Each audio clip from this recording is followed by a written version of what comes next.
Obake. Then what would you say? Then I'll say Obake. Okay. Oh, Obake.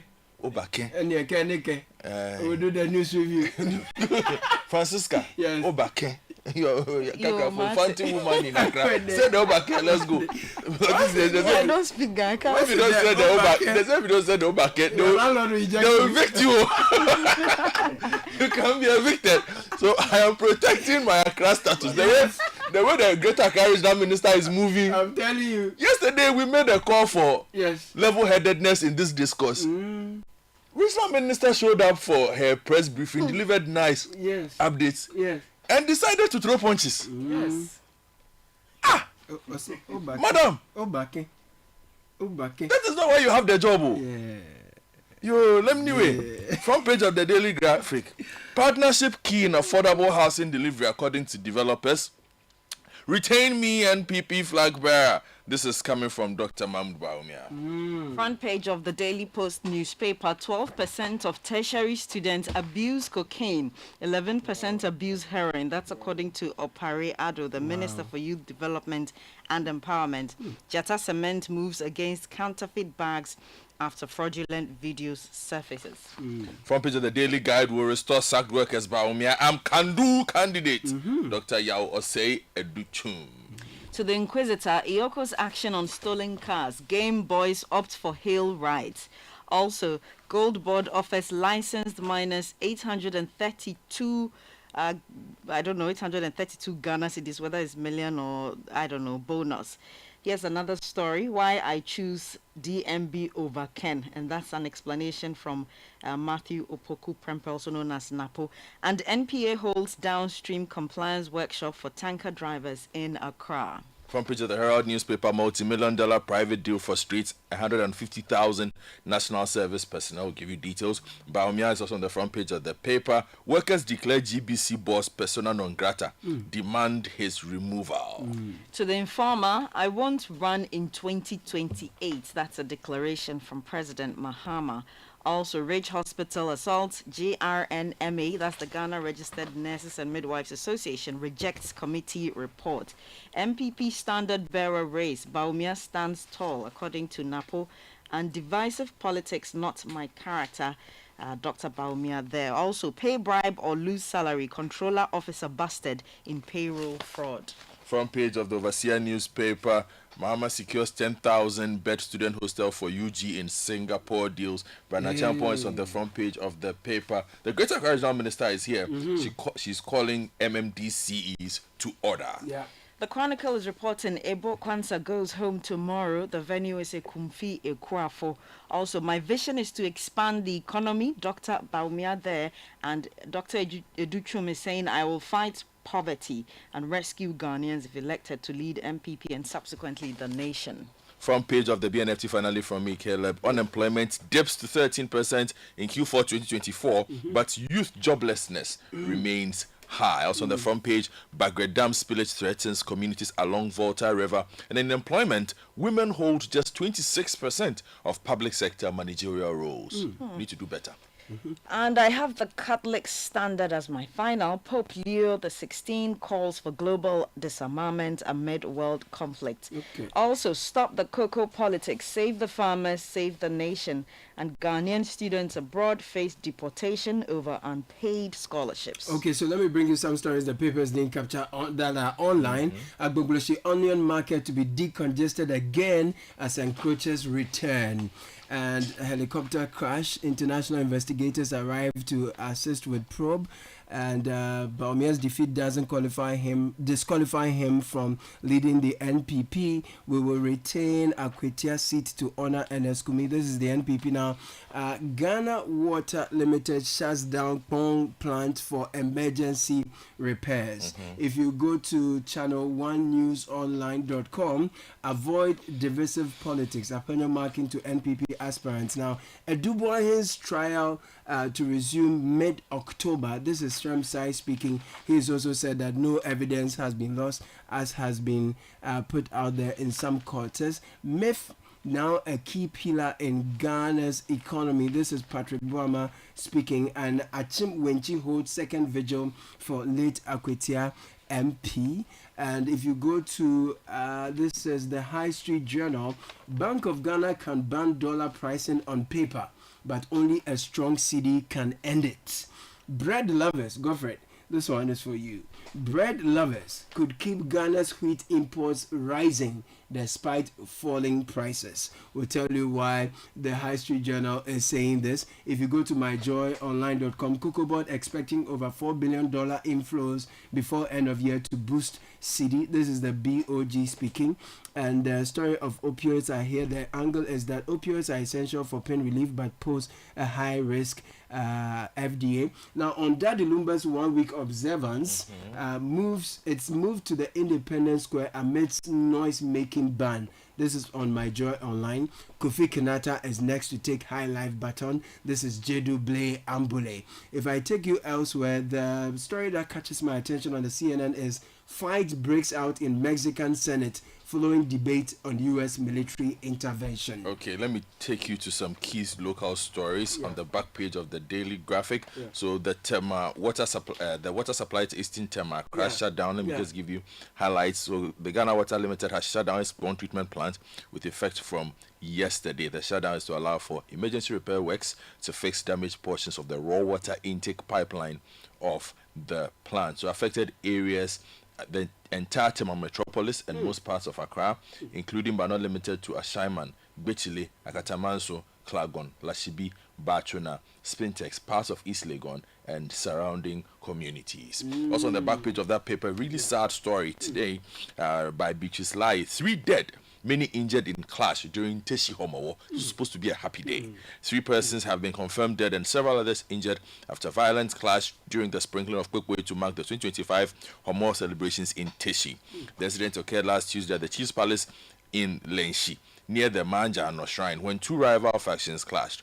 The deceased have been identified as Patrick Mama Mate, 27, Christopher Sekre Ajete, 29, and Eddie Blessing, whose age have not been disclosed. And the details were provided by the Tishi Police District Commander, Chief Superintendent Vincent Adote.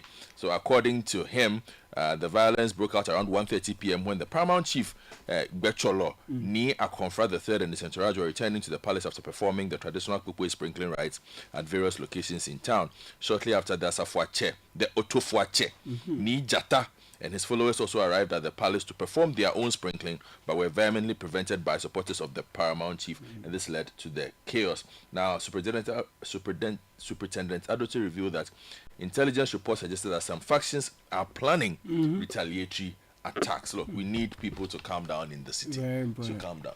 Okay, let me take you to the Chronicle newspaper. Greater Accra Region Minister orders non-performing MMDCs to step aside in a hard-hitting address that has sent shockwaves through the local government machinery. The Greater Accra Regional Minister, Linda Oklu, has issued a stern warning to Metropolitan, Municipal and District Chief Executives, or MMDCEs, accusing many of them of gross incompetence and complacency. She declared that those failing to deliver on their mandate must step aside and make way for more serious, results-oriented leaders.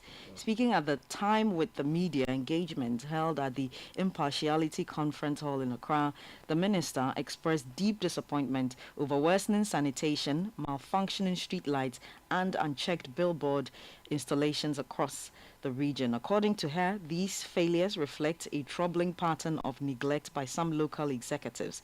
She said, and I quote, "At this stage, excuses are nothing but an embarrassment to the people we serve. Leadership is not about sitting in offices and enjoying the perks of your position.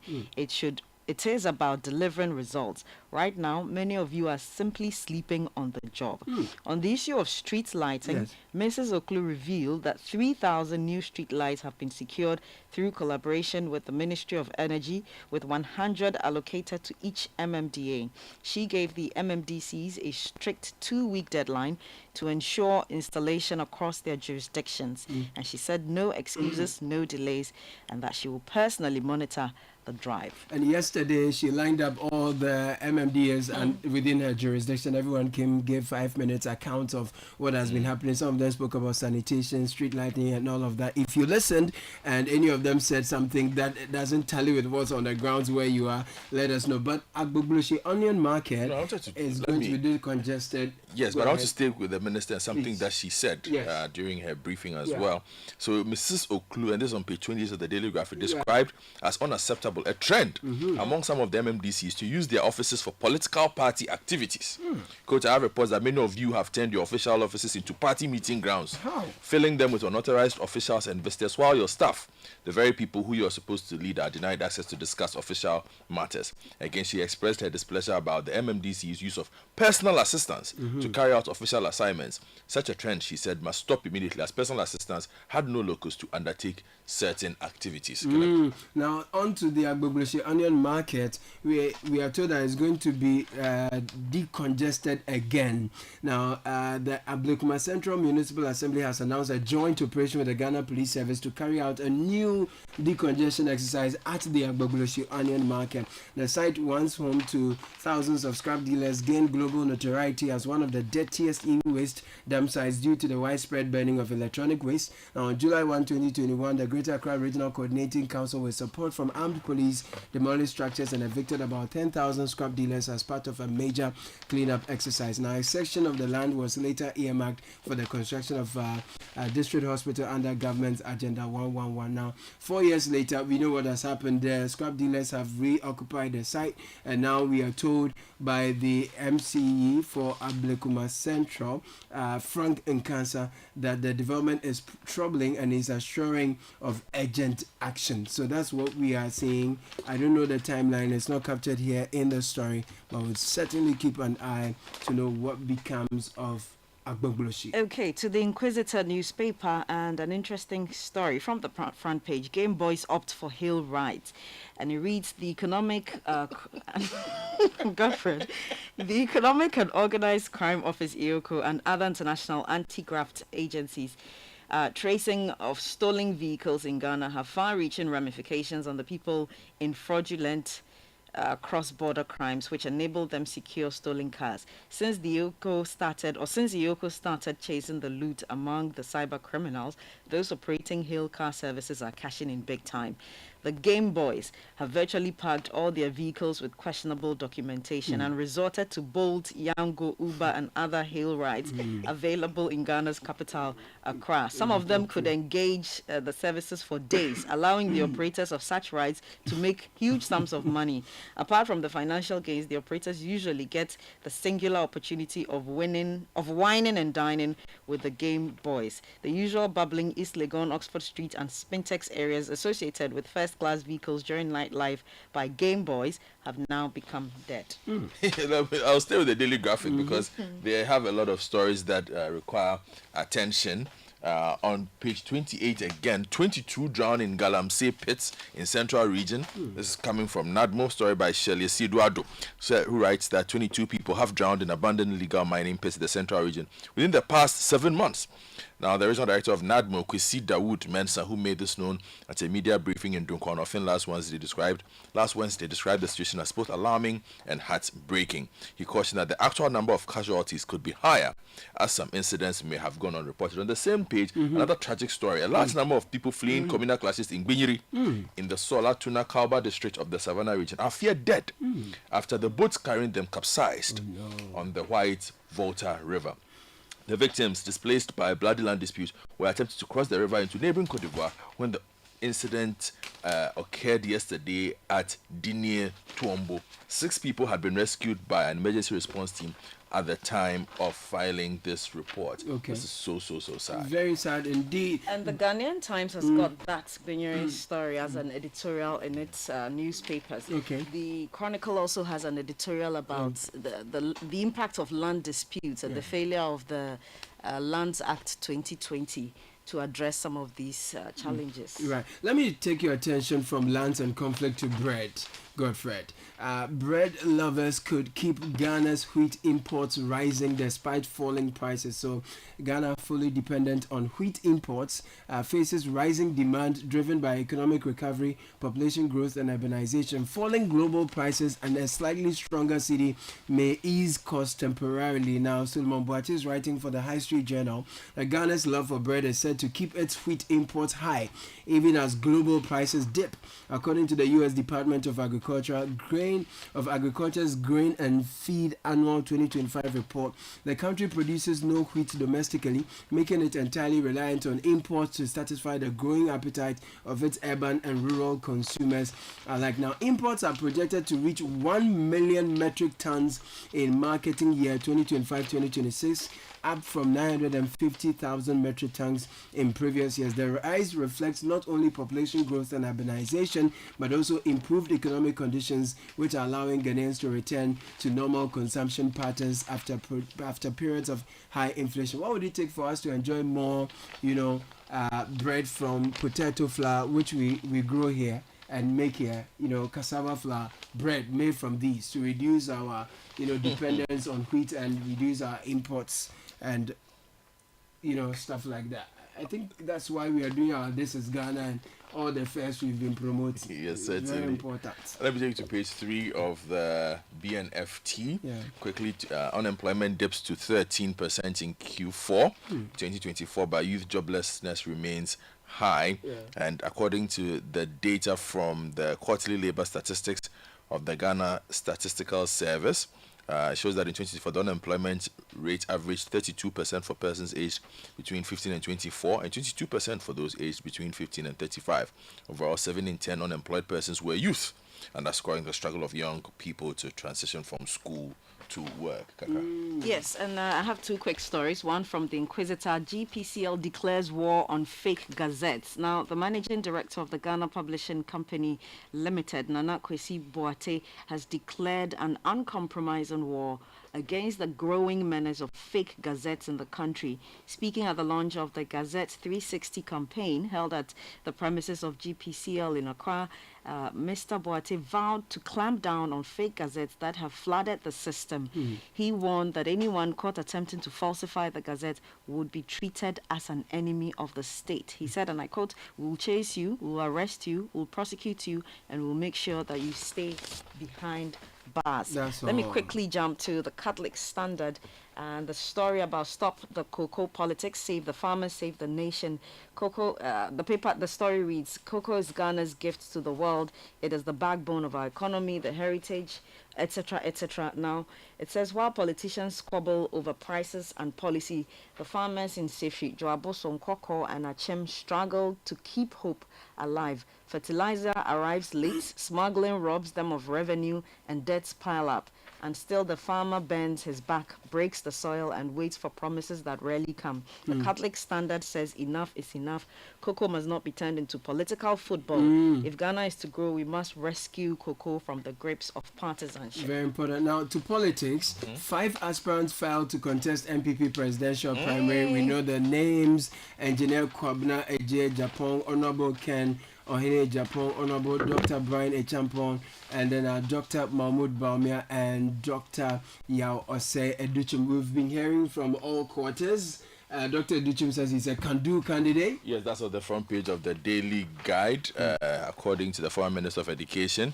He says, "Coach, I am going to wage a very clean campaign, a campaign that will tell you about what I'm going to do and what I will do for my party and for my nation. A campaign without acrimony, without insult, and full of respect." Baumia has also been speaking. He says, "Retain me as MPP flag bearer." That's on page 13 of the Daily Graphic. You can get the paper there and read the details. In the Chronicle, Dr. Baumia says that his vision is to expand the economy, and Dr. Educhum is also saying he will fight poverty if elected to lead the NPP and subsequently Ghana. And Kennedy Japan has been promising more jobs for the youth. His team were unhappy that the official page of the party was used to stream a part of Dr. Baumia's file picking and filing nomination.